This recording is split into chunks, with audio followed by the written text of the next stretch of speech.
Welcome to the Zoo, the Wings Event Center, Kalamazoo Curling Club here in Kalamazoo, Michigan. 2023 USA Curling Mixed Doubles National Championships. 16 teams competing for the right to represent the United States at the 2023 Mixed Doubles World Championships in Gangneung, South Korea.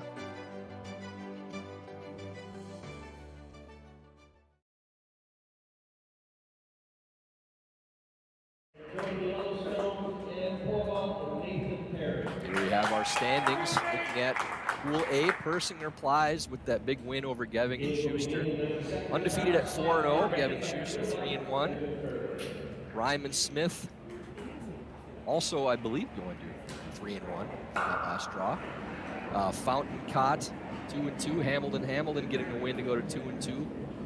Moores Wheeler, we'll have to check on that result as well. 1-2. Burr 1-3. Rohrbacher Skebby 0-4. And in Pool 2, TC and Dropkin 3-0. Anderson Richardson 2-1. Anderson Stopera 2-1. Nickel Strauss Casper also 2-1. Bookout Wiesa 1-2. And Mulaney Sinnott and Podal Perry at 0-3. Here we have our feature matchup, the grudge match between Taylor Anderson, Ben Richardson, and Sarah Anderson, Andrew Stopera. See the matchups for today's draw 8, fourth game for this Pool B.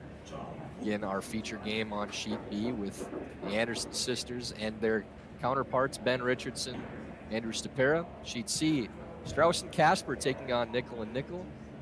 Sheet D, Bookout Wiesa versus TC and Dropkin. And Sheet E, Mulaney Sinnott versus Podal and Perry. You get a solo commentary this afternoon from myself, Tyler George. Joined in the broadcast booth with my hot cup of tea from the hotel. Trying to keep the vocal cords loose for this stretch of 12 games in 3 days. We do have the YouTube chat open on my second screen, so anybody watching wants to chat with me during this game and give us some fodder for talking through this matchup, please feel free to chime in. Try to keep up with as many of the comments and questions as I can, provided they're appropriate for broadcast. We also have Jerry Gertz next to me on the tech. You can also respond through text if I tell him that I'd rather have him talking to you at any point. Keep Jerry busy as well. See that freeze made to start this game. Taylor Anderson getting things off to a good start. Here is Sarah Anderson following up her sister's throw. Talked with their mother Arlene before this game and said that they played against each other in Charlotte earlier this year. Taylor getting the better of that one on the way to winning that tournament. And she couldn't remember another time when they played against each other at any point in their competitive careers. She did also mention that, as we were talking about my nephew, Xander, 11 months old today, that when the two of them, Sarah and Taylor, started walking as toddlers, they started walking on the same day. So competitive right back to that point in their lives.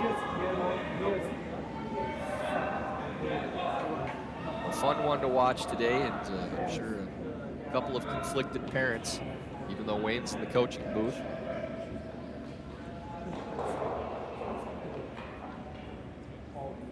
Thank you, Dave Falco, for Moores Wheeler over Smith Rhyme. Logjam at 2-2 in the standings.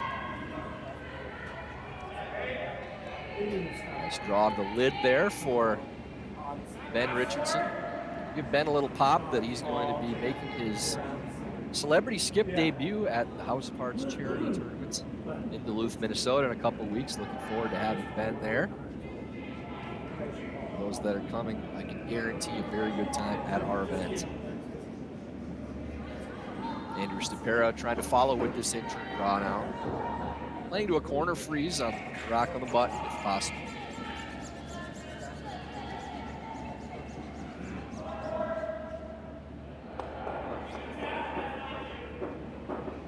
Doesn't sound as though we have player mics going right now, which, of course, in the game where I'm sitting here commenting on my own, no help from the players. Although I do see a strapping gentleman wandering towards me in the booth here. I wonder if he's going to pick up a headset. What a thing this would be. Ladies and gentlemen, we are blessed right now. Mr. John Schuster is saddled up with a Dr. Pepper Zero Sugar. Unbelievable. What a day to be alive for me. You got the mute button right on the back of the left earphone there, John. There you go. Now you're good to go. We can go turn that thing off. Look at this. What a beautiful day. How are we doing, Mr. Schuster? Bad. So here I thought my co-commentator for the game was going to be the YouTube chat. We got that going for the first time. Kill some dead space, but this is much improved. A celeb appearance out of nowhere. Nice tap. Setting up a wall in the back of the forefoot. John, tough clash earlier today with your teammates. We had that game as the feature. And this looked like one of those where back and forth, and whoever made the last shot was going to come out on top each end. Nobody really had a major advantage at any point. Yeah, it was a game with a lot of, rocks piled up in the forefoot and trying to figure out a way how to limit. And I mean, I think you saw a lot of ones and twos. When you have a well-played mixed doubles games, you don't see those threes and fours popping up. Yeah, no real even opportunities with shots for threes and fours either. Every end, I believe, was a final shot for a single or for a two. Yeah, but a very well-played game, too. Yeah, I think, really the only hiccup in that game was, I think we were talking about it. I think the only missed shot that got out of Vicky the entire game was that little wreck when she just rubbed that one trying to, get a fancy deuce as a, with a guaranteed one and happened to rub the guard. But this is, that's pretty good. Settles in right to the button. We always like these grudge matches too. There's so many of them with this field, obviously, with teammates playing against each other. But that's not like sibling versus sibling as we have in this matchup. And I mentioned just before you got here that in talking with Arlene that she could only remember the two of them playing against each other in regular competition once, and that was earlier this season in Charlotte. So Taylor is 1-0 against Sarah all time in tour event games that we're aware of, whether it's women's or mixed doubles. Yeah, that's a little crazy that it's only happened once, because I guess Tay's only been playing mixed doubles here for right. years. That was Arlene's comment too. That Taylor really hadn't played a whole lot of mixed doubles, but Sarah's extensive mixed doubles career with a national championship under her belt. I'm sure that's a tally mark on the win-loss sheet that Taylor will keep forever over her sister. Richardson playing the out-turn draw. It's a little warm. I can't judge rocks. We saw that during the game today.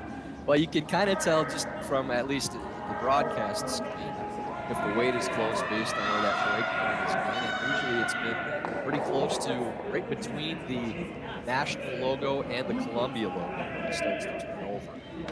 That one actually didn't turn until the Columbia logo, but it still ended up being pretty weight. Might have a chance to get rid of those two reds and maybe keep that red spinning off all those yellows out of it. There's a chance yellow could be line 2 here, maybe 3 if it rubs just wrong. Yeah, there seems to be room on the intern side to get enough of that red stone to clear both, and possibly, as you said, miss those back yellows. We do not have the player mics going right now, so there's more time for us to fill. Usually not a problem for the two of us. Truth. That rock is pretty much wide open, so a little artistic wobble from Stopera coming out, but seems to have righted the boat. Oh, that thing got down here. There it goes, spinning. Well done. Spins up out of the rings. Now sitting 2 behind the tee line. Important shot now for Taylor Anderson, trying to lock this freeze on. avoid giving up a 2 or 3 point end. Yeah, this is, we kind of had a similar shot, actually, the last one of our game here, where there's a rock locked in between those two. You have to get to the nose of this thing, so you get just one way or the other, and all of a sudden it's a pretty simple tap for a multiple. So, big shot here for Taylor. Yeah, can't bounce off much because of where that top yellow stone on the back of the button is located. It's not going to unlock, create a pocket. It'll just bounce off and be open. So needs to have good dead weight here, right to the top of the lid. Taylor thought about getting it and sweeping it. Just decided to watch the line for Ben instead. Ben says he's got this covered. So, you know, John, if this was our old buddy Chris Perkovich, he would sort of ran down to the other end and called the line from behind the house after throwing it. That ends up a little short. Looks like maybe, it's still maybe Ben could have used Taylor. Yeah, right. 3 or 4 more inches there. That just kind of turned over, and the amount of curl, speed came off of it. This is one of those draws, though, now that they have to play the intern coming in there. This is a draw that could just still end up in a deuce. So, even if you're 6 inches heavy and touch that run, could bump it out of being second. It's still only 2. So, very precise draw here for Sarah Anderson in her last time. Just needing to catch a piece of the button for a 3rd point. Sarah looking to get a jump on avenging that loss to her sister earlier in the season. Final stone of this first end. Going to walk this down to the side of the button. Plenty of rotation to hold the line there. Stopera sweeping off and on. Seems to like the weight right now. Now going hard. Starting to cut. See if it has the speed to get there. Looks like it might stop in the top of the 8s. Twin top 4 rocks. So it Dad will jokes be galore over here. Oh, we got lots of those. So that will be a score of 2 for Sarah Anderson and Andrew Stopera. After one end of play, they lead 2-0.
Back for the start of the second end. We do see that 2-0 score for Sarah Anderson and Andrew Stopera, leading Taylor Anderson and Ben Richardson. Start of the second end. Time to talk to you once again about Warm Room Hero. Is your curling club website clunky and unworkable? Are you tired of your club relying on social media because your website just does not work for your members? Finally, the curling management software your club has been waiting for is here. Check out Warm Room Hero at curling.club today. Tyler George joined in the booth with the man, the myth, the legend himself, John Schuster. John not promising to be on for the whole thing, but anytime we can get with him is a gift. John, we appreciate you joining. And I'm going to ask if you've seen anything different with speed. We did hear from the players with last night's draw. They thought that was the fastest it had been in the tournament, which very unusual with a long term and a long 4-game day, even with shorter mixed doubles games, that the night draw is that fast. I don't know that it was so much the night draw. We saw that kind of, Vicky made a freeze out early in the game. Chris got a 15-1 in there. Actually, their corner draw they threw with the power play down the center line. It was a 16-2 and only stopped 2 inches out of the house, and we have not seen that speed the first 2 days until yesterday afternoon draw was extremely fast, and this morning was almost as quick. So it might just be some of the, the sandpapering of the rocks that gets done before the event, wearing off a little bit.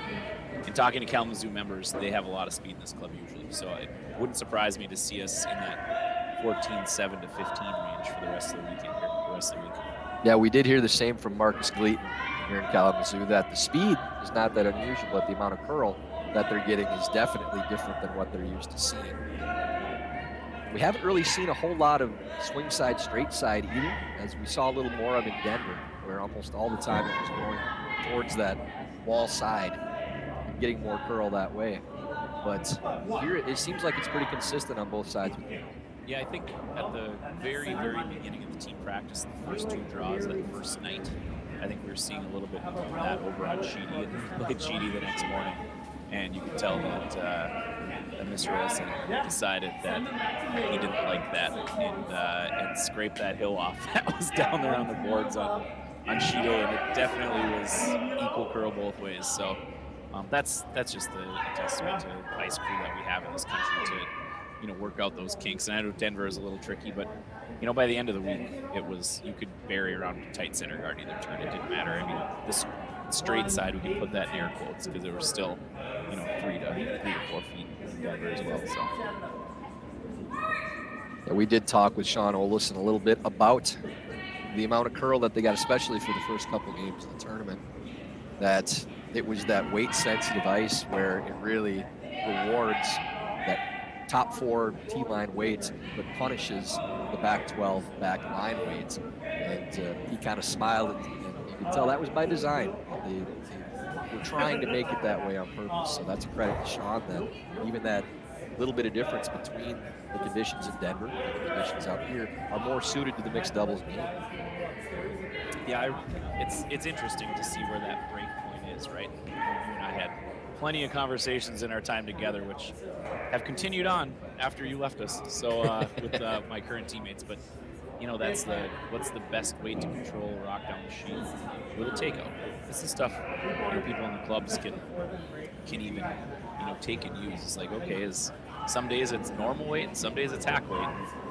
This is that kind of ice that sweeping weight draws definitely turn earlier, look harder, get in there better around these guards. And as you saw with Eileen and I, we were pretty much throwing natural weight draws. And if you have a little too much rotation or get a little bit further and you're throwing even that back 4 foot weight, you can punish. So a couple of rocks piled up in the 4 foot once again. Angles playing into the favor of Sarah Anderson and Stopera right now, but may be able to get this moving a little bit. That over curled, and that number 1 counter is open, so maybe a little bit of a tap to set up more backing once again. Try to set up a 2. I think they can get into the nose on this one, and with that, even just a little inside nose, that yellow might even gear off that back one enough to even get a chance to lie 2 both partially buried, the one fully buried and the other one partially. Yeah, all depends on where that second yellow, the one on the back of the butt, ends up spinning too. But Richardson can get to nose or just a hair inside of it. We'll bring a 2 or a 3 possibly into the picture. This one looked like it turned a little early, Ben trying to hold it. Anyone can hold it. Ben would be one of the guys I'd take. Kid can scrub. Looks like he's done that perfectly.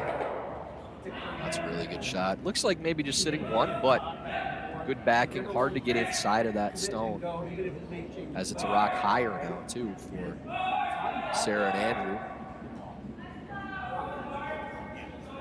John, talk a little bit while they're talking through this, and we can have the player mics about the partnership with Eileen Geving. We commented, we've had a couple of your games already, that knowing you both personally, you know that you're easy to play with, but it looks like you have a good rapport between the two. A lot of positivity back and forth. It's really easy with the mixed doubles team to have issues with communication that can kind of bubble up, but we haven't really seen any of that with you guys. Seems like you've been on the same page throughout. I mean, that's a huge testament to Eileen, I think, for me, as much as anything is. I mean, she really is one of my favorite people in the curling world. And we've been friends for an extremely long time, and we've had a lot of, chats in the locker room on days we're practicing around the same time about life in curling. And, and she now with her young family with either a 4-year-old or a near 4-year-old at home, and we have a lot in common in that, fashion, and we both accomplished a lot in curling, and it's a pretty nice little tap. Yeah, I didn't see if that was the call out of hands, but ended up pretty good with where it ended up. And that tap's still there, but yeah, obviously we're both very familiar with Eileen. Played with my sister Courtney for many years, and great teammate all the time. And it's fun to see the different combination of people, how it works out, and for some people it just meshes. It's certainly been that way with you guys. As we see the coaching staffs behind the sheet, very interesting day for Wayne Anderson. Coaching one of his daughters against the other. Mark Lazar, just another day in the office for him.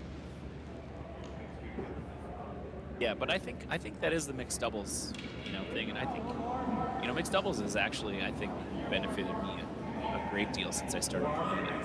With Corey TC out there, we played for a lot of years, and I actually think that our run at mixed doubles trials after we won our trials at 18 was one of the most important things for me personally going into that Olympics, is the way throwing the rock was happening, and just even the different communication you have to have with a new person.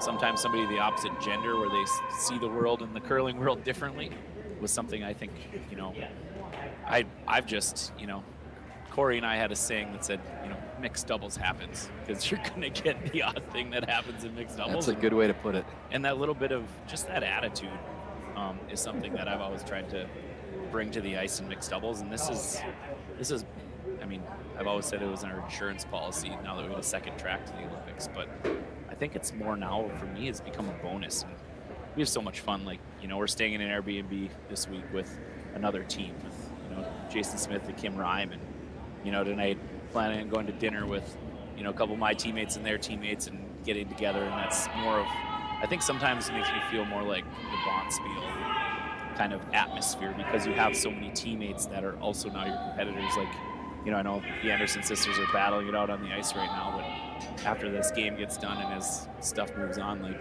you're obviously sisters or friends first. And I think mixed doubles really brings that forward, and it's really cool, the community of competitive mixed doubles that's now forming in our country, through this extremely competitive event. Because, man, we have a lot of teams here that could win this thing. Sarah Anderson now playing intern freeze, following up that nice short run in by Ben Richardson. Red sitting one, and important freeze here, even if they don't get shot rocked, prevent the 2-point end. It's a pretty good position for that shot. I'm trying to figure out if there is some kind of way in to get that team. Now even looking at if there's an in-off to try to push that Yellowstone on the side of the butt. Might be, I don't know that they have enough of the inside of that, John, to play that shot. To me, this looks like an outturn draw, to be honest. Yeah. They haven't even really looked at it yet, but I think they could get to that. I mean, if you get by with how much curlers in the ice get by that guard on the outturn side by an inch, I think it curls in there for too easy. This would be the one that you and I would say to each other, I'm going to walk this one down. Might cut the revs down a little bit. Yeah, there you go. Like, I'll throw you a 3 tie here instead of the usual 5.5 outturn that I spin. But yeah, looks like they're going to try to get there on the intern side. I'm not exactly sure which one for a rock here. Yeah, that Yellowstone on the left side of the button on the overhead has a pretty good piece in the I want to say 1 foot. Still used to doing that, but it is just the button. 18-inch. Yeah, the old 1.5. So, at the very least, Taylor will get a good read on this line and draw weight if they can't get. Well, this is as close as you can be. Maybe we spoke too soon here, Ty. Look at this thing. Ben trying to warp this over, and that's that good try. On that line, it would have been very close, but does end up just being a score of 1 for Taylor and Ben after 2 ends of play. Sarah Anderson, Andrew Stopera leading 2-1.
Start of the third end here, our featured matchup, 2023 USA Curling Mixed Doubles National Championships.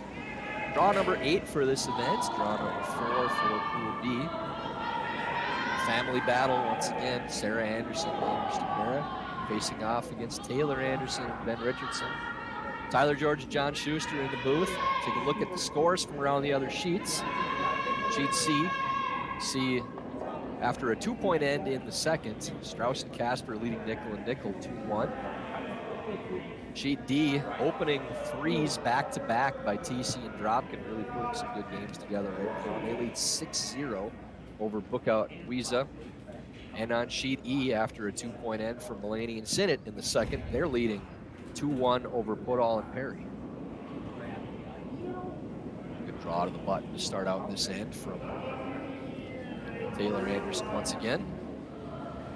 Her sister Sarah and Andrew Stopera will have hammer and a 1-point lead starting the third.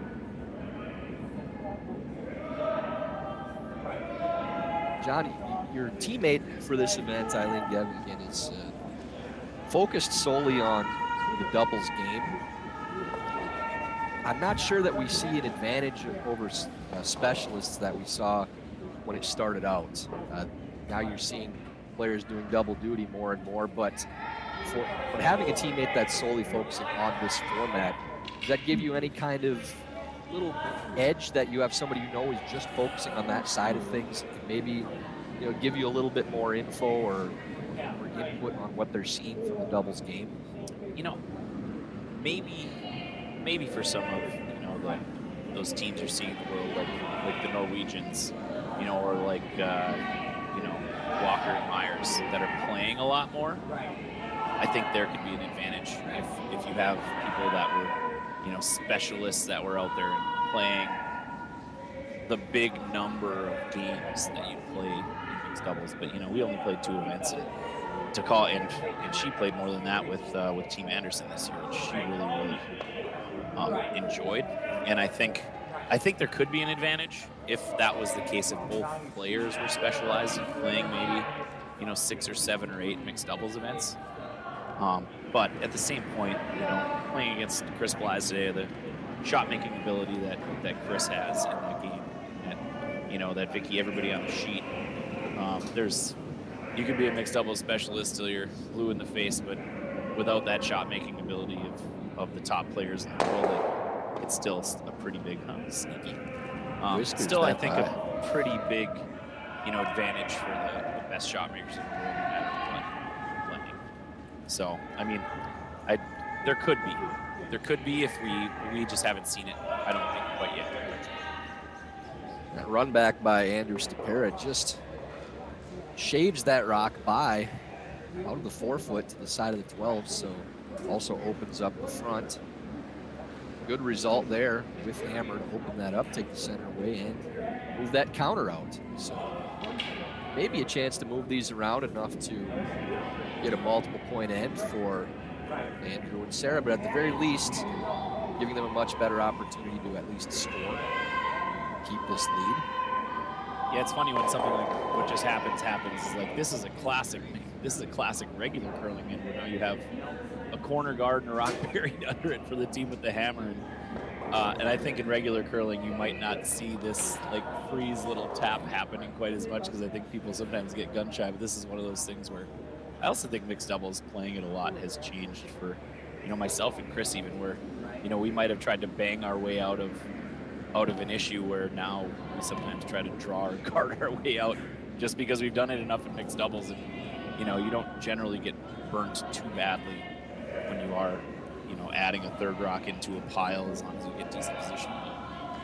One of the things that we've talked about with the scoring in mixed doubles throughout the week is that a major difference between the doubles and men's and women's is that these rocks that end up getting chipped around the house or end up in the back of the 8 or back of the 12 so seldom end up counting, because every single end is starting with a center guard, so the action is always playing to the 4-foot no matter what.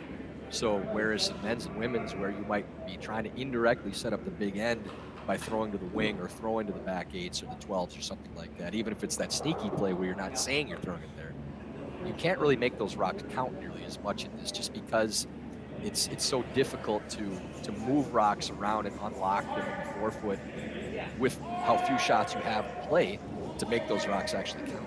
Yeah, that's a very, very good analysis of exactly, kind of mixed doubles. Well, I've had a lot of time to figure that out watching up here. I imagine. I don't think Andrew's going to like that one so much. No, not a great result there. It's door open now for possibly setting up a 2 or a 3 for Taylor and Ben. They need to move that stone off the butt, but just a couple of inches back to sit 2. The issue there is they set up some kind of in-off off that red stone on the side of the forefoot too. But that's a shot that you want to leave them if you're giving yourself a chance to score maybe a 2 or a 3. Yeah, and I mean with Anderson Stopera having the hammer here, I think Ben just needs to make sure he gets all the way to his rock here to the forefoot across the face of his sleeve. I think line ends up being almost more important than weight on this particular shot. Just like such a line critical.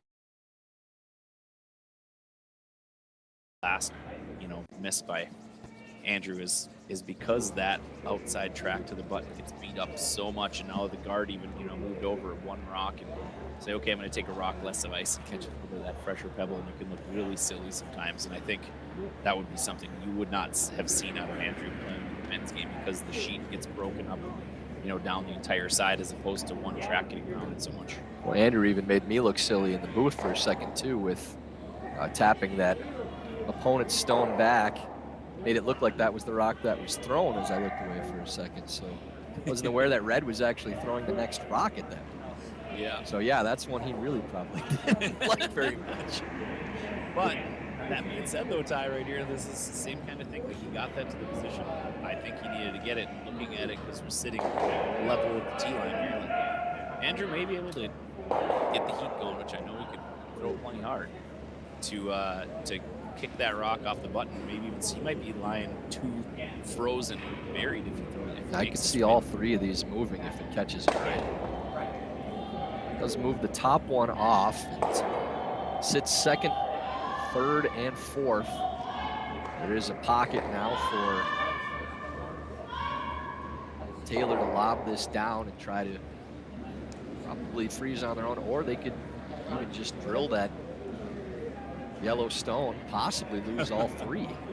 Yeah, I think it's just covered enough to make that not.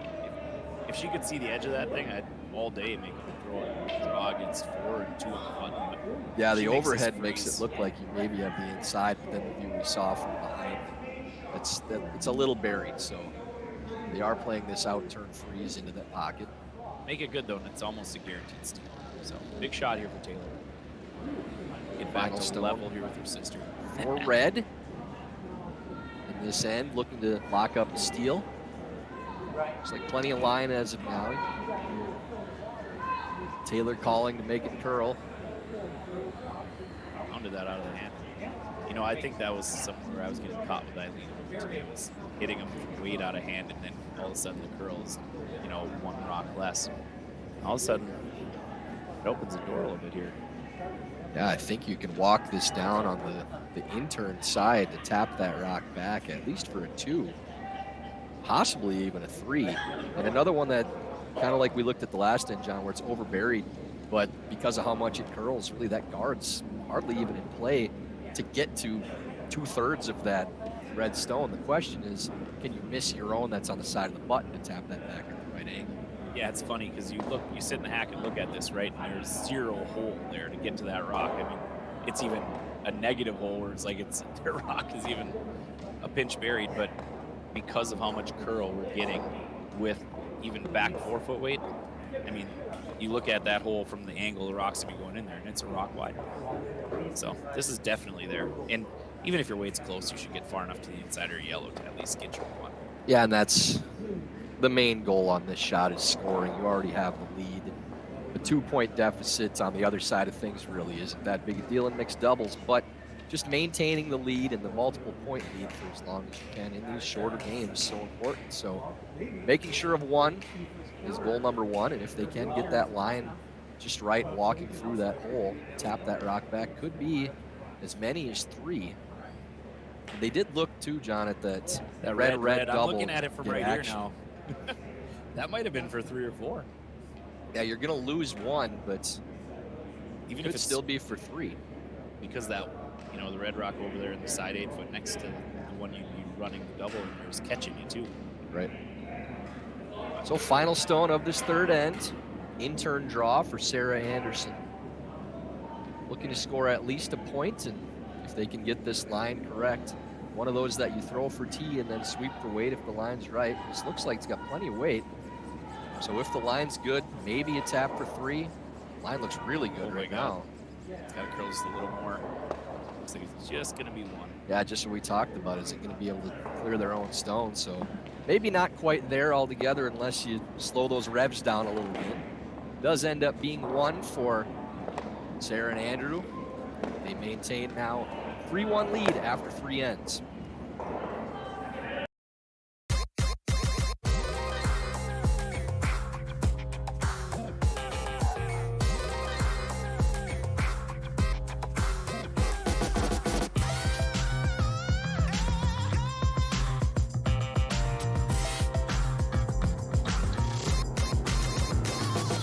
Twin Cities Orthopedics is ready to go with more doctors, specialty services, and convenient urgent care locations. Ready, set, TCO.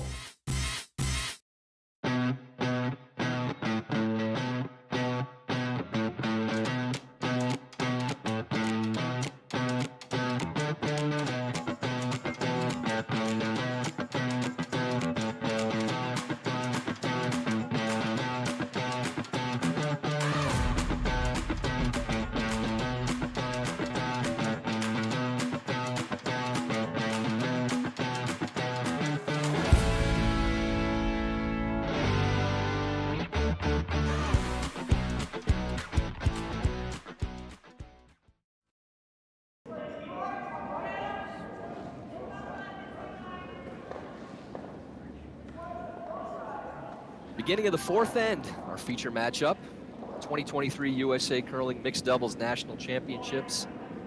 Again, this family battle between Sarah Anderson, Andrew Stopera, Taylor Anderson, Ben Richardson. 3-1, we have the score after 3. Tyler George and John Schuster in the booth. Olympic gold medalist John Schuster, also Olympic bronze medalist John Schuster. So we have to differentiate on the resumes. You got 2 Olympic medals, that still counts. You can't forget that bronze. That still matters a lot. Do we get to forget the 10th place? I think that the 2 medals mean you can just completely negate everything else that happened. You're good. We do have a question, John, in the YouTube chat I think is better for you to field here. Asking, what do you think the trajectory for mixed doubles, considering, what do you see the trajectory for mixed doubles being, considering there are few to no mixed doubles junior events in the United States? I was just talking to some junior parents at a Bonspiel. My kids were playing this last weekend. Yeah, that's right. I'm old enough to be a parent at a junior Bonspiel these days. And to be completely honest, we're talking about the qualification process for the junior U21s these days, and that there's all these qualifying events all over the country. And I said, the two winningest players in our country's history in men's curling did not have illustrious junior careers. Pete Fenson never even made it to a junior national, and I only made it to 2 and after I was out of high school. And I really think that developing shot making and understanding of strategy and really just consistency through practice, which you and I both know a lot about through our years of coming up through the junior ranks, is far, far more important than necessarily learning a particular game like mixed doubles. And I think we're seeing, this side of the bracket, we joked that our side of the bracket was the 30 and over bracket, and this side was the under 30 bracket with Dan Wiesa sprinkled in. I think a good example of what you're talking about too is Delaney Strauss and Danny Casper playing here at the Mixed Doubles Nationals with the success that they've had in men's and women's. It's translating for them, their success here. One of the best games that we've had for our features so far was their game last night with, I believe it was Corey and Corey. And the level of play was fantastic, but obviously we've seen firsthand what they've done in the men's and women's games as well. So the talent and the shot making has translated to this format too. So whether or not the lack of mixed doubles tournaments for juniors in the U.S. increases the amount of reps that you're getting just in shot making and learning how to be a good teammate, whether it's from one teammate or three, I don't think that really changes a lot, as you said, with developing players in the future. But I do think, I mean, whoever that was, and thank you, whoever that was for the question. I mean, that just, to me, after seeing the number, there were 40 teams playing at Midget Junior Bonsville last weekend. And, you know, we were in Evelyn earlier this year. Evelyn earlier this year was in the high 30s. Duluth was 40 teams as well. I mean, right now, kids are absolutely loving playing this game. And you know what? If there's a curling club that has an open weekend and juniors in the club, let's do it. Let's make a bunch of mixed doubles and get some kids some experience playing this game as well. Yeah, there's so much opportunity because there's so much love for the game in the junior level. I was reinvigorated after my kids started playing and seeing the number of kids playing our game and playing it with, I mean, you could tell that they're practicing and playing and listening to how many of them are playing in adult leagues along with playing in juniors in their junior night. It's super encouraging, and any opportunity we can get for kids to get out there and play, let's get some juniors mixed doubles events going. I would think it's pretty apparent too, John, that all these new junior players, the fact that we have 40 teams in these events, comes from watching old guys like you and I succeeding at the highest levels and think, oh my God, if they can do that, I mean, if we start playing right now, we'll be on top of the podium in a few years. Yeah, I'm sure people are waiting for me to give up my spot going after that podium. Yeah, no, they gotta pry it from your cold, dead hands. That's the idea. Hopefully they're not dead, but I hope I get to leave the game a little earlier than my hands are cold and dead. We do have a setup 2 yellow right now in 4 foot. Looks like Ben Richardson's throwing the high hard one, trying to play these guards back and move as much granite as he can. Just trying to hit that high guard just a hair on the high side, but this looks like it's going to be skating by the second one.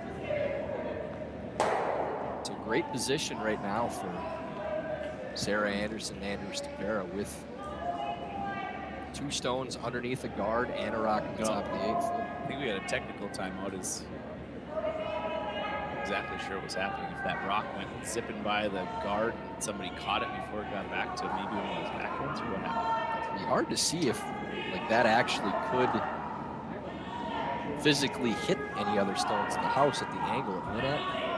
I don't think that it would have caught that back red just about no matter what if I'm eyeballing this right. So everything should be ship shape. Always worth having a discussion though, just to make sure both teams are on the same page, because if you're the team that caught it and the other team thinks maybe it was that way, the way us curlers work generally, it gets figured out correctly. So well, the 2 sisters now could be talking about that situation for years down the road if there was some kind of mistake made where they'll never agree on exactly what would have happened. Andrew Stopera now throwing the high guard. He's trying to replace one that was up there. Steal of 2 lined up as of now, and no real good draw. There is an out turn that they could get to the side of the button, but just for a single point and not much real estate to use. So I had a very similar look in our game right here to this scenario. It overcurled by a time, but they hit this right, end up getting to the nose of that red though. Those yellows go doubling out and all of a sudden you're lying too. So I mean, and Ben got one look at this with his first one. So if you can adjust the ice and the way he threw it and throw a good rock here and make contact even, you know, getting both those yellows going, or even if they can make contact with that red at the top of the 8 foot, this could change the entire end. So yeah, it could do that mixed doubles happens thing again, where all of a sudden that red rock is lined up to double those 2 yellows off, and that big end could come back in a hurry if they can move these 2 guards off. He made contact, it's not the nose. Yeah, it moves the wrong rock at the wrong time too. Now that will open up a Draw to sit a third counter in, completely buried. John, we do have another question here from Margie Leonard, asking if it's difficult to play in low attendance events after being in sold out venues. My initial response would be, I don't remember too many sold out venues that we played in, but if you're speaking of venues where we did have a lot of people in the stands, it's a bit of an adjustment because the energy in the building is a lot different when you have a lot of people, especially in an arena setting where for teammates like Matt Hamilton that are feeding off of that crowd energy, that's a good thing for our teams. But really throughout the course of our careers, we've played in more venues that had basically 0 people than ones that had a lot. So you do have to make the adjustment, but it's not a tough one to make, I don't think, just because we have so much experience in both sides of things. Yeah, you know, I think be a great curler at these kind of events. I mean, yeah, Matt does definitely feed off the crowd, but when you're playing on fantastic ice, you have the scoreboards and everything going on here, whether there's a person in the stands or not, as far as that goes for me, I mean, it really shouldn't change. And actually, I would say people that need that are at a disadvantage because more often times than not, you're playing in a curling club where you can't hear people cheering anyways. Right. It is extremely special to play at those events where, you know, there's 1,000, 2,000, 5,000. Like the Ottawa World's 10,000. Yeah. So I'd say it's probably a bigger adjustment going from not having fans to having a ton of fans. But at the same token, when we're out there playing at these events, your eyes should be seeing nothing but the sheet of ice you're playing on anyways. And yeah, appreciating the people in the stands is something that we always do. And I know when my wife and kids are in the stands and doing their cheers that they have choreographed, definitely just reminds me that I'm playing a game, you know, and that the real things in life are different. But yeah, it's not too big of an adjustment because I try to keep my focus on the sheet no matter what's going on anyways. But this is a little tough draw here. Saw that perfect draw by Sarah Anderson, over curling just a touch to stagger those stones, and sit 3. So there's barely any button to draw to. Yeah, I think that's about all you can do is give 2 at this point. Trying to get this to turn over at the end. Really close, at least. Look at her again. Oh my gosh, what a shot! But is that just to give 1? That definitely outcounted that back one. What a draw. That's an incredible shot to stone give up 1 from point. Taylor Anderson. You're down now 3 at the break, but you kind of feel like you just scored a 2 by making that shot, because that had Steal a 3 written all over it, and perfectly read by Ben Richardson as well. But what a shot by Taylor Anderson, just to force that steal. It feels like a force with that steal. But going into the 4th end break, brought to you by Warm Room Hero, the intuitive curling club software that takes the stress out of schedules, registrations, and more. Warm Room Hero, a platform built for curlers by curlers. Check out Warm Room Hero at curling.club today. Again, with that steal in the 4th, score at the break. Sarah Anderson, Anderson Stopera 4. Taylor Anderson, Ben Richardson 1.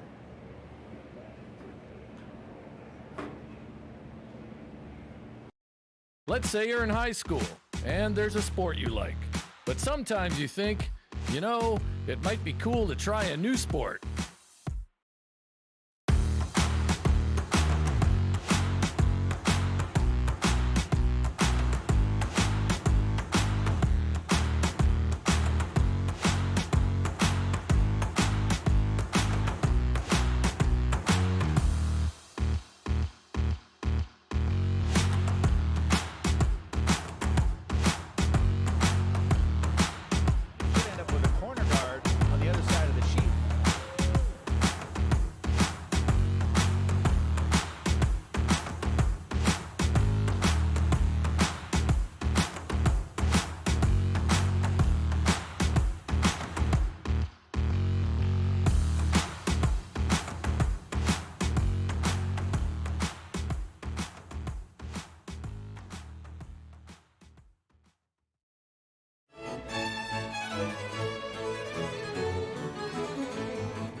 Twin Cities Orthopedics is ready to go with more doctors, specialty services, and convenient urgent care locations. Ready, set, TCO.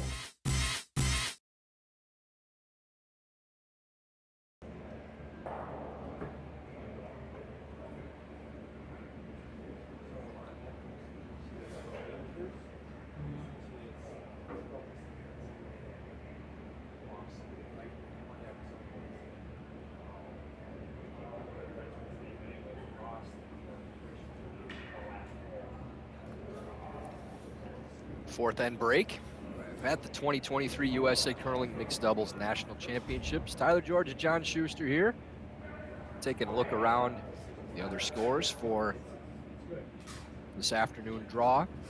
You see our feature game again, 4-1. Sarah Anderson, Andrew Stopera leading Taylor Anderson, Ben Richardson. Sheet C, Nickel and Nickel up 3-2 on Strauss and Casper. Sheet D, TC and Dropkin with 3 field goals to start the game, 3-3-3, and then one more steal of 1 to end that one 10-0 in 4 ends. And on sheet E, Mulaney and Sinnott now leading 3-2 on Podol and Perry after taking a single in the 4th. We still have about a minute before action picks up again, John. We had one question, I think, very important one we need to cover. Any advice, Gerald Porter asking, to fans going to watch Team Schuster at the Worlds in Ottawa? What are you looking for from your supporters up there? You know, I do know that we play 8 draws where Canada will not be playing. Oh, so, okay. So my best advice is in those draws, my guess is seats will be a little bit more readily available than when Canada's on the ice. That's so, a good thing. Find our family and friends are usually pretty easy to find if it's not by the red, white, and blue that they're all wearing, but the choreographed cheers that are happening. But you know, don't be shy. Our families love seeing other U.S. support at any event we're playing at, whether it be a World Championship or Olympics. I mean, even like our Olympic, you know, when we're at the Olympics and our families are up there, and all of a sudden they were like a USA magnet, and everyone's like, wow, you guys had a lot of people come with the Olympics. So, well, we had a pretty good crew, but that crew looked way bigger because other U.S. people gravitated towards our fans and really just brought that much more energy. So go find our families, introduce yourselves, and maybe look for us in the patch when we don't have a morning draw the next game or something, and we'll have some conversation. I myself will be floating around for the first half of the competition up there. Love to chat with any U.S. fans in the building as well. So feel free to approach me at any time. It'll be a very laid-back atmosphere for me, getting to represent the World Curling Federation Athlete Commission for the time that I'm up there. John, we saw the first stone of the fifth end glide and get back deep, and we always kind of jokingly harp on how much faster it is after the break in our men's competitions.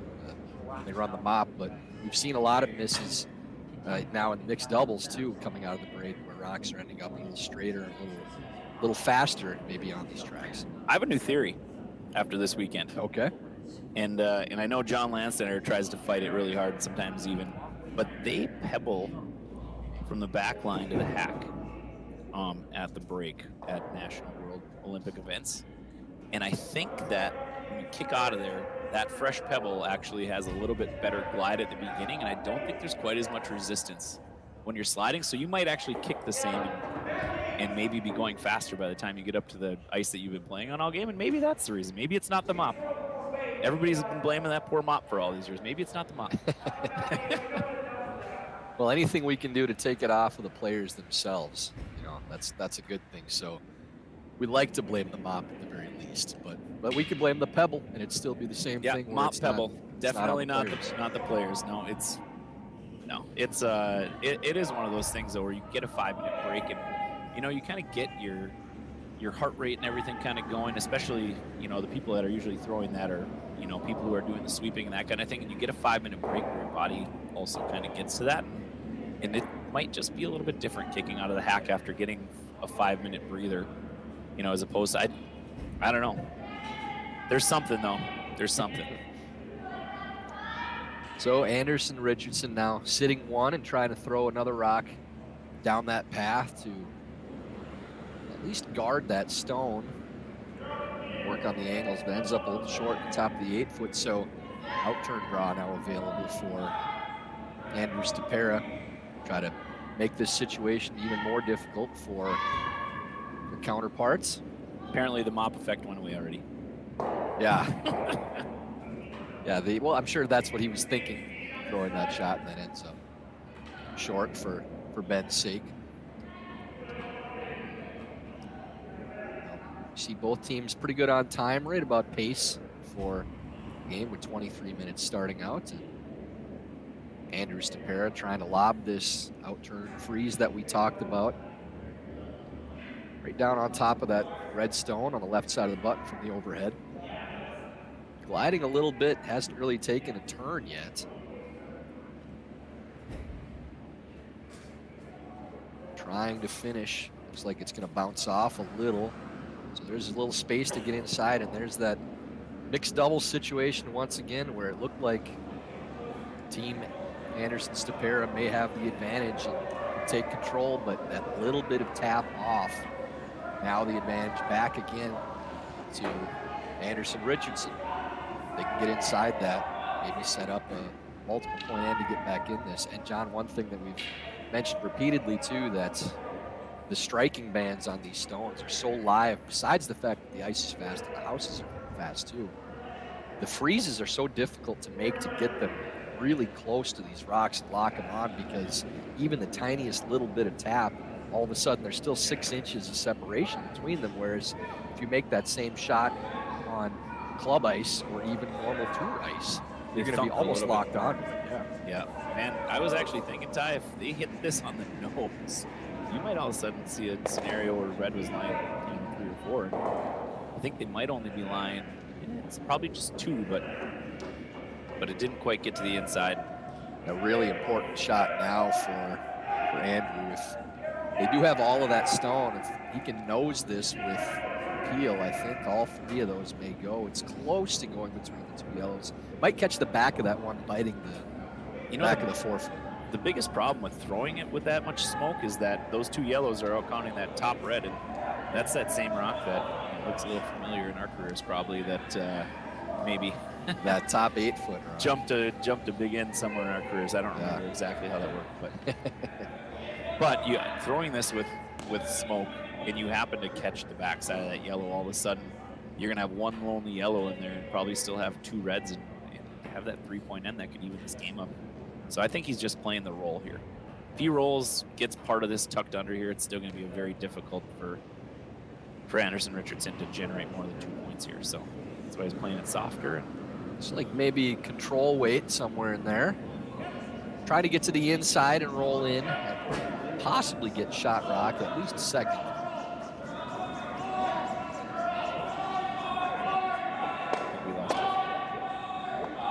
Sometimes the sound will go out in our headsets, but the fans at home can still hear it. So that's good. We're always under the assumption that anything that happens here doesn't necessarily happen on the broadcast too. That's a rookie broadcaster mistake by me being like, oh no, we lost the feed. So it does unlock those stones and sits now second and third, actually second, third, and fourth for Anderson and Stopera. Number 1 counter in the back of the 4-foot. There's still there's still space, I think, to tap that thing past your back red. But you're not going to be lying too. That's hard just to say we're going to throw the draw in on the opposite side when that stone biting the top of the 4-foot for yellow. So easy to use as something to bump up. But you know, if you get it in there to lie to and just get it a rock pass, which is as long as it's above the tee, you're still in decent position. Right, because they haven't hit it just a little too thick. There's some opportunities. You make them make something of this. Looking to come around to the top of the 4-foot. Richardson.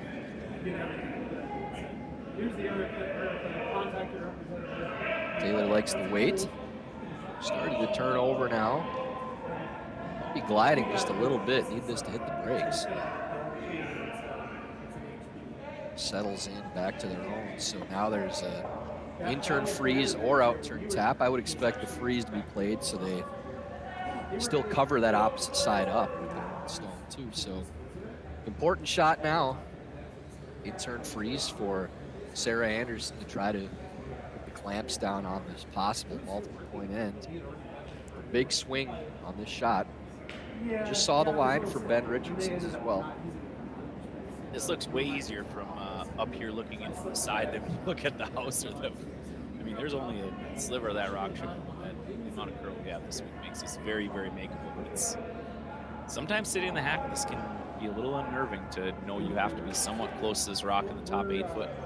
But both these Anderson sisters have made some great draws this. Yeah, it's interesting. I'd be surprised to see this made. With this amount of curl, that a lot of times when you see rocks lined up like this, you're using the edge of the rock you're going around as a guide. But with this, you really don't need to do that because you can clear pretty easily and still get to that spot. So it's more mapping it out in your mind and seeing what the path needs to be as opposed to using other rocks as a guide.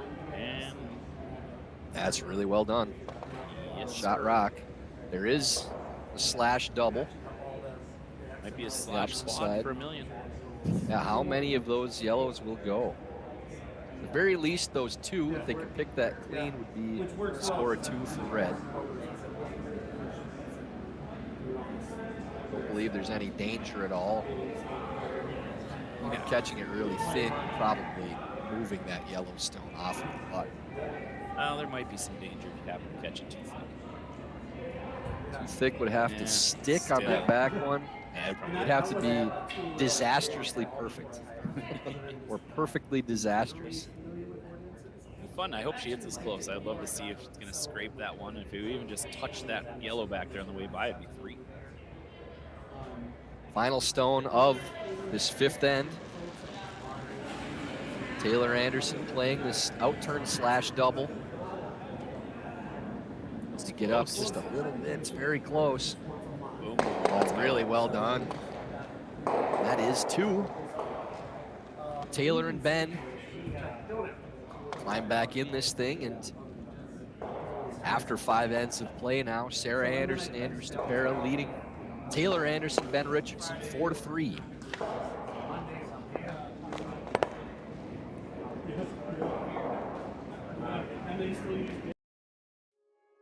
The everyday person may not aspire to be a professional athlete or an Olympic athlete.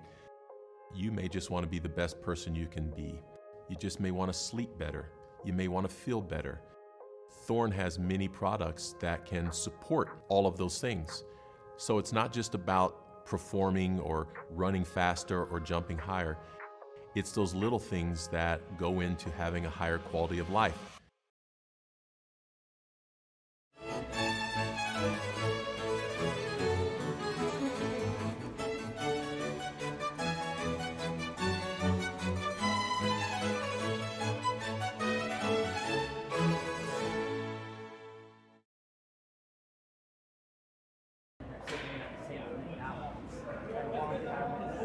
We are back for start of the 6th end in this feature matchup. Draw number 8, the 2023 USA Curling Mixed Doubles National Championships. Game 4 for Pool B. Battle of the Anderson sisters. Right now, Sarah on top, 4-3 over Taylor. Sarah with her teammate Andrew Stopera. Ben Richardson playing with Taylor Anderson. Thanks to our friends at Floor Curl, USA Curling members are entitled to a 20% discount on any Floor Curl inflatable rink set. These rinks only take a minute to inflate or deflate, are the perfect way to promote your club at summer festivals, events, or anywhere you have a flat surface. No ice required. Visit usacurling.floorcurl.com. Use the promo code FCInflatable20, valid until March 12th. That's usacurling.floorcurl.com. Promo code FCInflatable20 until March 12th. You see our first power play of the game. Center guard being thrown by Taylor Anderson. Tyler George here with John Schuster. John, the immediate question with this power play is we're seeing multiple different ways that teams are defending this power play for their opponents with that first stone. The majority of teams are still playing the tick on that corner guard, but we are seeing a lot of teams now throwing that tight center instead too.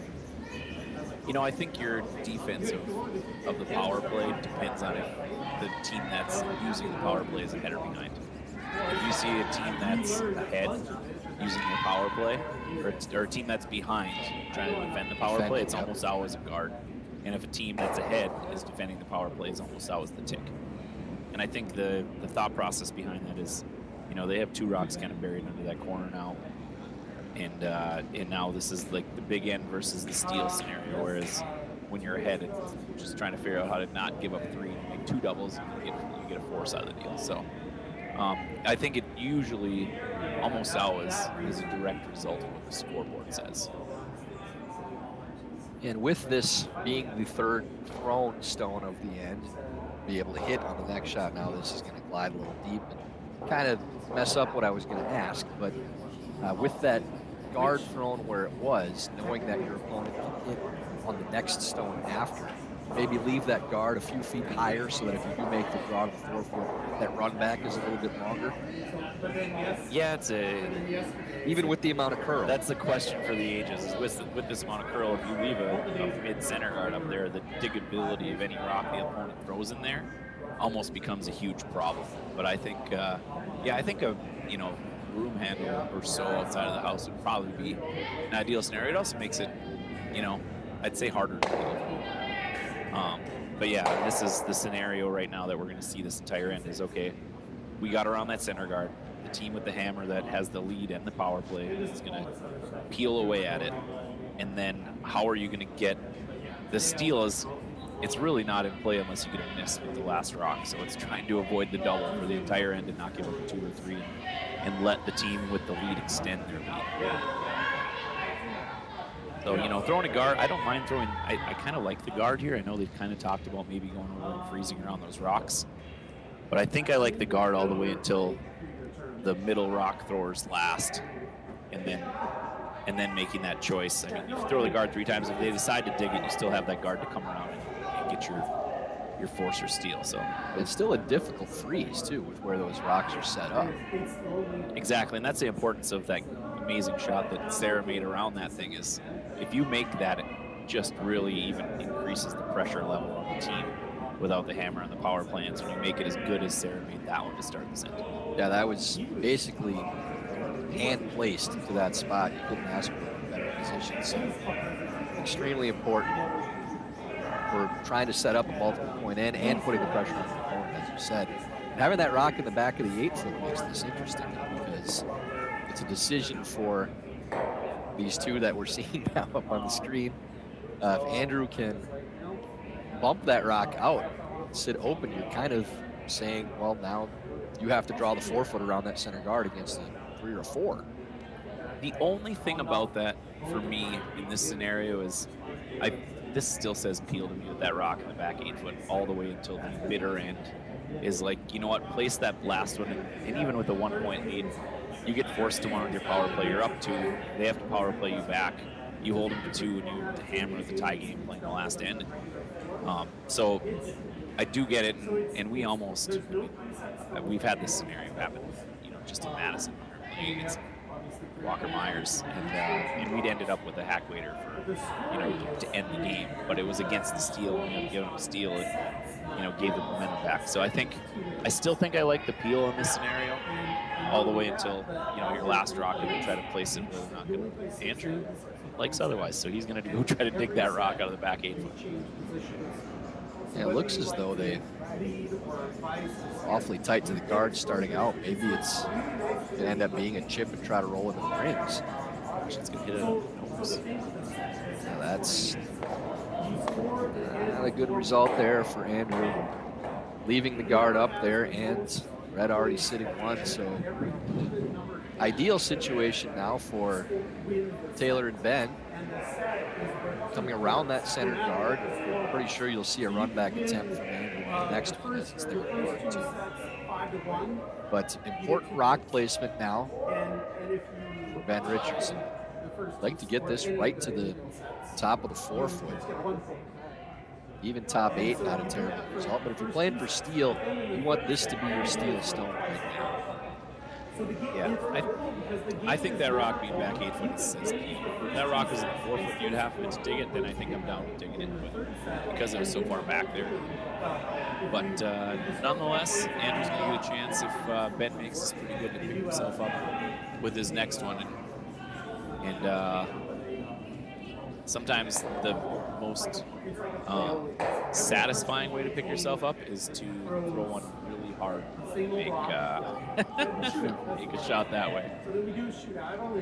It's a good stone there from Richardson, just off the top of the button. So this will be a run back for Stopera, trying to pick himself up from that last throw. Don't have to worry about the weight on this one, just throw hard. John, with these runs, generally you're seeing just put the broom where you want to hit it, not much different. You know, it's about 1 inch here, which is kind of my favorite, and I think it's a lot of shooters' favorite. Just that last inch in the last 20 feet. Yeah, you see it on the spot, and then you just see it just.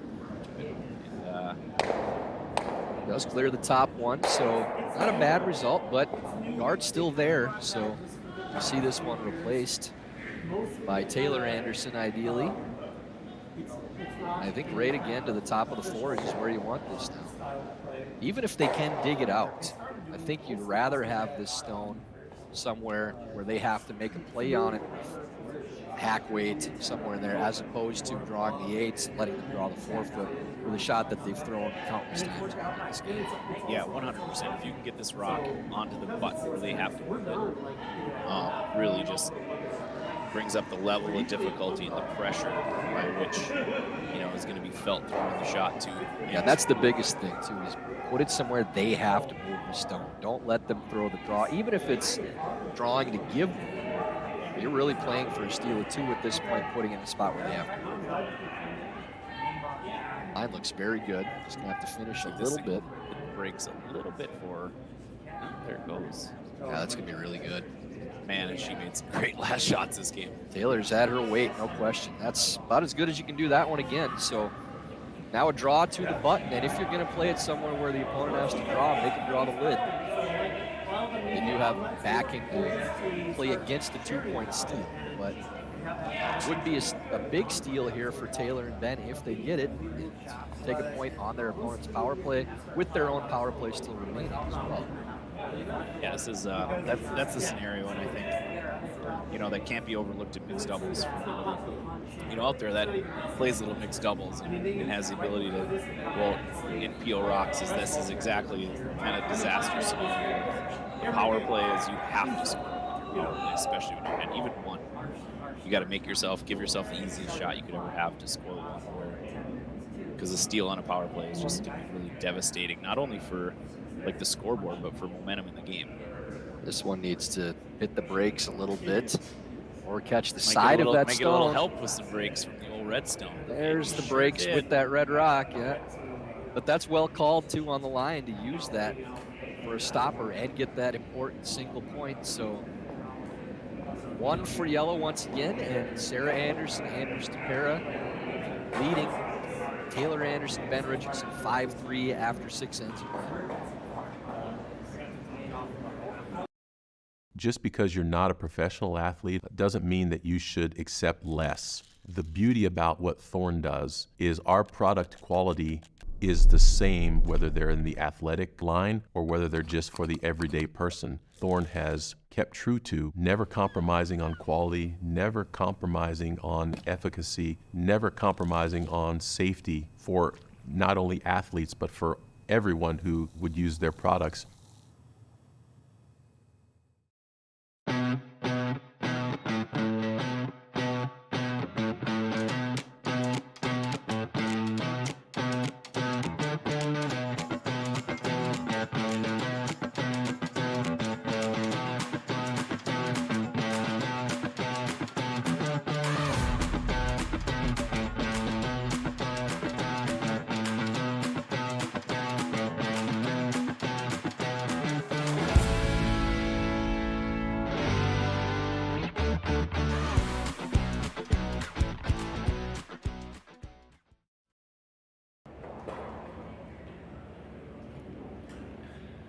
Start of the 7th end. feature matchup in the 2023 USA Curling Mixed Doubles National Championships. Sarah Anderson, Andrew Stopera leading Taylor Anderson and Ben Richardson 5-3. With the start of the 7th end, one more time, I'd like to tell you that Warm Room Hero is more than just software. It's run by curlers dedicated to building long-term relationships with your club. Warm Room Hero provides continuous support to ensure your website exceeds your members' expectations. Check out Warm Room Hero today at curling.club for special event pricing. You see the power play once again, this time on the flip side for Taylor Anderson, Ben Richardson, and that rock being taken out of play on the attempted tick. It will return to where it was. As we mentioned, for the first 3 throws of each end, you cannot remove any stone from play. Boy, we're seeing some good draws here from the Anderson sisters. Cutthroat battle. Nobody wants to lose this one. Keep going back to that draw by Taylor Anderson. The 4th, which was a game saver, right to the back of the butt, around a rock on the top of the butt. Not even the back, to the side back of the butt, to give up 1 point, up count 2 other stones. Now still in this game and playing the draw to split the house, which under normal circumstances in a men's and women's game, you'd wonder why they're down by 2 playing into the rings, but they cannot take that stone out yet. So As I like to say, Ty, when I'm talking about mixed doubles, that stone over there is guarded by the rules. That's a good way to put it. I might steal that at some point. We did have another question too about the ice this week, John, asking if there's been a lot of picks or if there are a lot of picks normally in these events. And I had mentioned to you that for this event, in the 8 games we've done, I haven't seen one significant pick, but you said there's been a couple out there. Yeah, no, and that was a couple is exactly the number. We had one game we were playing against Morris Wheeler where they had one of Lance's rocks and then I believe one of mine or Eileen's rocks in like back-to-back ends, but those were the only 2 rocks that did anything even funky, other than, self-induced. So yeah, not usually. And to be completely honest, I think we did an amazing job with this out in Denver at our men's and women's nationals as an organization, is making sure that access to the ice is, clean pathways, and making sure that, any debris that's out on any carpets is vacuumed. For me, I think one of the most important things that I've done is have a different pair of shoes that I wear. I wear flip-flops until I get to the ice and put my shoes on out there, and I think, everybody's been very cognizant of not tracking any dirt out onto the actual playing field, and that's why you see such a small number of picked rocks, at our championships on a regular basis, and that's a pretty good one there from Mr. Richardson. Very nicely done, and trying to put it in a position that's making any doubles difficult to play, and you have to readjust your thinking watching mixed doubles, especially with these calls and these types of situations where you're saying, wow, they're, instead of trying to set up the big end, they're hitting so early. Well, no, there's only 6 rocks left in this end already. So if you're making the conversion to men's or women's, this would be third's last stone. So that's about the time you would play that shot regardless. This is the only end, really, the power play and the 8th end of a game where you start thinking of it in terms of standard curling strategy, where it translates. And now where you position these stones and putting them in the back 8s or splitting the house actually makes sense, as opposed to where you have to continue to go to the 4-foot. Look at this great shot here. Andrew Stopera not just making the double, but now rolling over in the vicinity of that other stone and possibly setting up another double on the next if they're not able to roll away. That's as good as you can do it. Yeah, and this is that scenario right now, like down 2. I mean, 2 is great to score here if you have the power play, but this is one where maybe you throw under the corner guard. Yeah, they are going to, I think. I think I saw our motion for the hit and roll to the back 4, which is also fine. They happen to roll out on Andrew's next one. They get a chance to go under and still have a chance at a 3, but you need a miss. Whereas if you throw that second and freeze and they around the corner, which maybe that is what they're doing, but I was relatively certain I saw her tap. That's a hit, yeah, with that broom. And a great spot to roll this. They should be rolling this and get over there to the side 12-foot where they can't just hit and stay on the nose. Yeah, even hammering that a little bit more and getting it as far over as you can. Still a very good shot. We got a question from our friend Andy Dunham, the booth here. How you doing, Andy? Asking, what do we think about requiring to switch the throwing order after each end so that each player throws the same number of stones by the end of the game? I'm going to let you field that one to start with, and I'll chime in after. I've actually never even thought of that. Yeah, that's a cool idea. Maybe we'll see it happen sometime down the road. I kind of like it. Yeah, at first thought, you think, well, okay, are we just making it into a gimmicky thing? And the second thought is, well, now you're rewarding teams for being more well-rounded. That's the player that's throwing first and last, 95% of the time, they're throwing the same shot with their first shot. The last one, vast majority of the time, you're probably throwing a draw. So if you're making it switch back and forth, now you're having both players throwing the full array of shots, even with mixed doubles. It's not as varied throughout. But yeah, I think it would reward teams that have players that can make every shot at both positions. So it wouldn't bother me any. I don't know that I'm for or against as much as I'm fine with it. I don't know. I think this question, and Andy being a fellow competitor of mine and ours for years, that's the beauty of our sport. And I think you're seeing things like the power play, the no tick rule. That even the 3, the 4, the 5 rock rule, and these rules that are coming in, is that we have so many people in our game that just want to see the game be better all the time. That stuff like this is something I've never even thought about. And him saying it, I'm like, man, I kind of like it. So I think that's the beauty of our sport, the evolution that we've seen in curling that happens.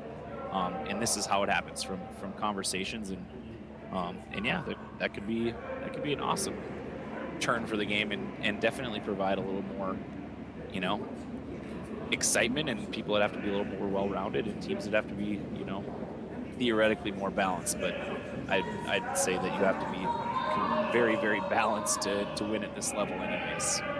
The fun one that we've discussed recently is we see the open hit and stick attempt here to try to continue to force to a 2-point end for a tie game coming home.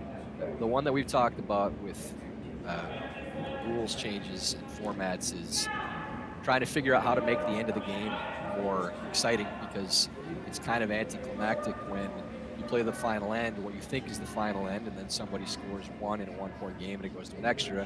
What you thought was the end wasn't. So some of the discussion was going to the charity spiel format, where you play the draw for hammer, it's draw for option, where either you get hammer or you get a half point. So now that last end becomes the last end, and you have to figure out in which situation is our team better. Are we better when we're trying to score down by a half point starting the game, or are we better when we have that lead starting out? So now you're fitting the game into that final end situation. You know the finite amount of time it will take. As we watch this final stone hanging out. Oh no! Rolling. After all those wonderful draws by Taylor, frustrating roll out on that last one and give that point up. So it is just a single in the 7th. Now going to the 8th. Sarah Anderson, Andrew Stopera, leading Taylor Anderson, Ben Richardson. 5-4.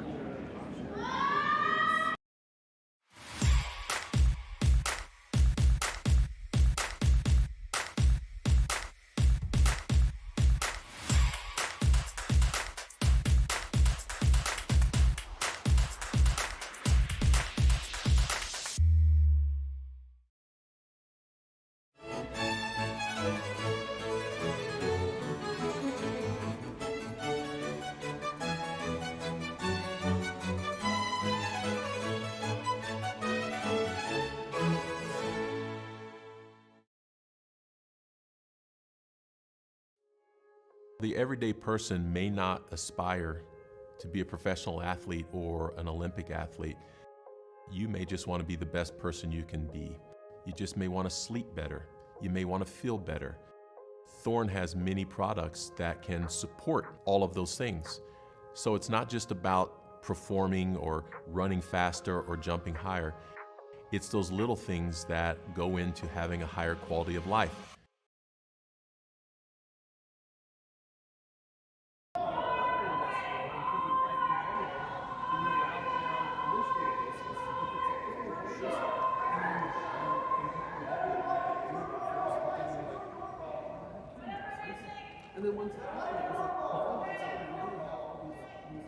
Eighth end of play in our feature matchup, 2023 USA Curling Mixed Doubles National Championships.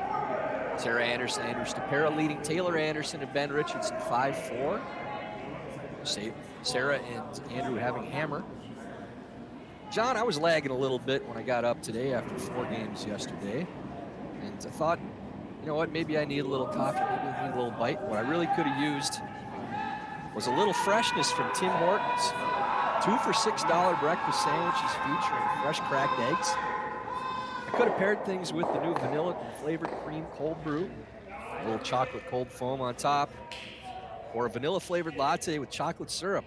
Maybe a little sweet for my liking on those things, but could use a pick-me-up anyways. But thank you to our local sponsor, Tim Hortons, located at 5709 Westnedge Avenue near I-94 in Portage. So strange reading ads for Tim Hortons in the United States, but here we are. Not something that we're unaccustomed to in curling. Yeah, it definitely was one of those things that makes you feel at home with all the curling events we've had, and I would say maybe all the tidbits and double-doubles that I've had in my Tim Hortons days at curling events, but to have that here in Timbits are evil because they're so easy to eat. It's just all have one little one, and 10 later, because they're just sitting there, then you've had essentially 4 donuts at that. I've never done the math. I've never tried to. I'm just throwing out numbers. Now I feel worse about myself. I'm throwing out numbers. Maybe it's like 2 donuts, 3 donuts. We have this isn't going to be easy right now. We have jeez. Some loudness over there on sheet C. Well, nobody's out yelling Delaney. We know that. I mean, I break mics, but Delaney can break them with her voice, I think, too. So decent setup here now for. If they can get a staggered rock here on the center line where it doesn't drag into their back one on the back of the pinhole, Andrew's going to have his peeling work cut out for him if Ben can make a good one here, which looks like it's hanging on him. Starting to turn now. Got to get all the way across the face. Yeah, just going to line up to that stone instead. That makes their life harder. Don't believe they're shot rock either. Looks like yellow does not count. This is one where when you're in Anderson Richardson's shoes here, you know they're just going to be peeling away, is to figure out how and when to hit them to throw something difficult against the tie here. One thing that I think might get overlooked a little bit, but till the end of this end, you actually can pick the yellow stone out because you can see a corner of it. So if they peeled this all the way until you got to Taylor's rock, she could pick that and actually make Sarah's life not a gimme. See how much granite Andrew Stopera can move here. As he gets up. I think he's going one by one here. Just 42 pounds at a time.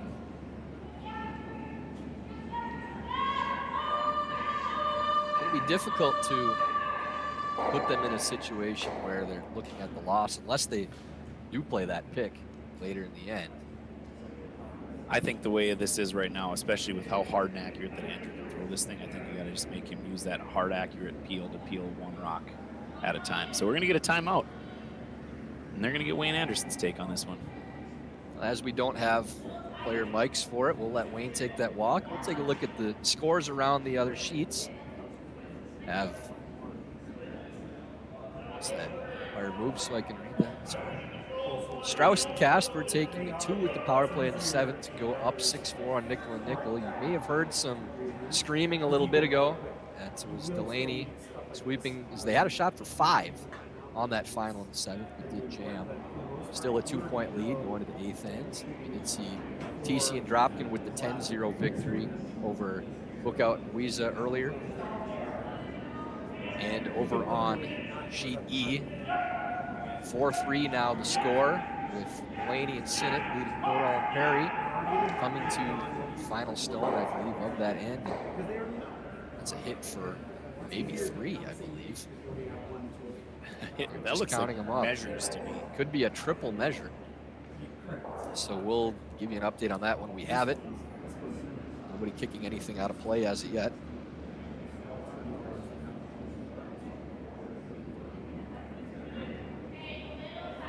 Read lips tie. You see what Wayne's saying? I don't think I can read him like from up close from this distance. Even looking at the monitor, I got a whole bunch of nothing. What do you like here, John? What do you think? Guard, pick. Yeah, still 3 shots left in the end. I think you know, again, this is same type of strategy you use with men's and women's, where you're trying to wait as long as possible to do anything to move those stones and make your opponent have to waste stones up to that point. So at least one more guard.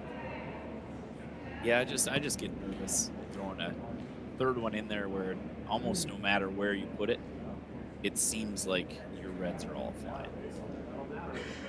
You know, you could play the pick with Ben's last, and it still is just probably a nose double that might clear everything out of the house, and then you're drawing around a rock in the top 8 foot.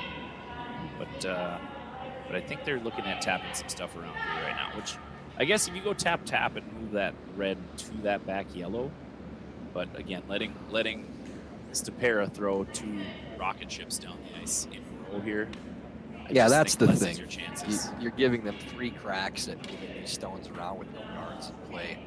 And you're trying to shorten the end if you're stealing in this situation, giving your opponents as few shots as possible to clear stones, as opposed to coming in now and, as you said, Andrew's going to get 2 cracks at killing as many as he possibly can. And with the 1-point lead, they care less about where their own stones go, as long as the opponents are going out. But this will be tap, an attempted one, I think, from Richardson, really curling hard.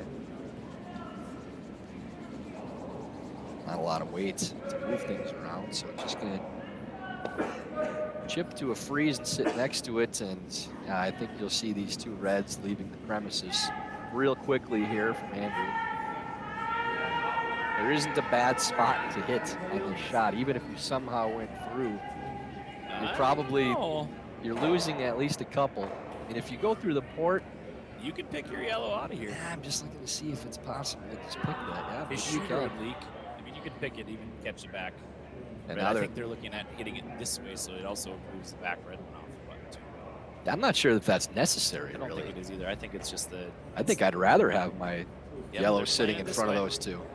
Playing it this way, which this way, if you ever hit it just a tiny bit too thin, not move those back too hard, and then you end up leaving yourself staggered. Now you maybe give them a chance to tap, leave that pocket.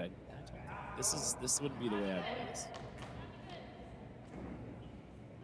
But as the late, not late great, but the great Jeff Isaacson used to say, see what they leave us. I was gonna say, he passed. Nah. We lost Jeff, and I didn't know. I feel terrible. I didn't send flowers, or a Coors Light at least.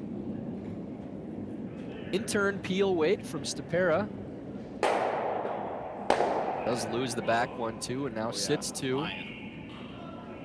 Pretty good result.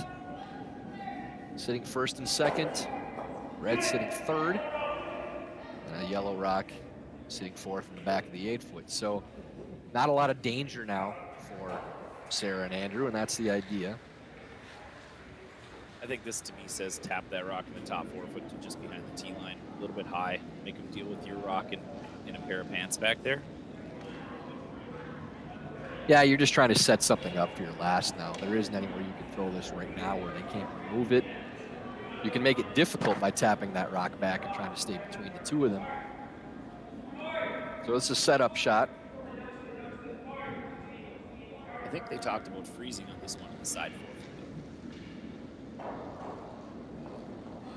It does appear to be the call with the line that they're playing.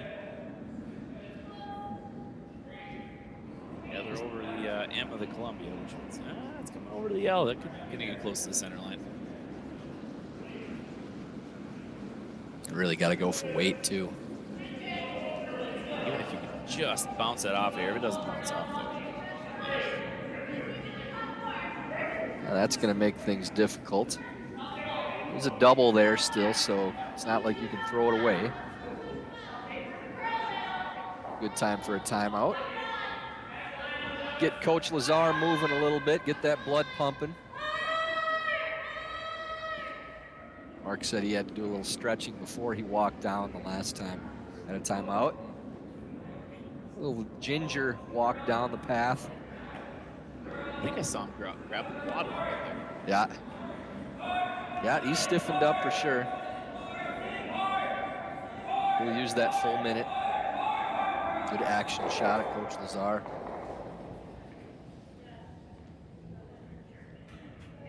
And that red stone there on the side of the 8-foot is probably your danger stone that you want to remove.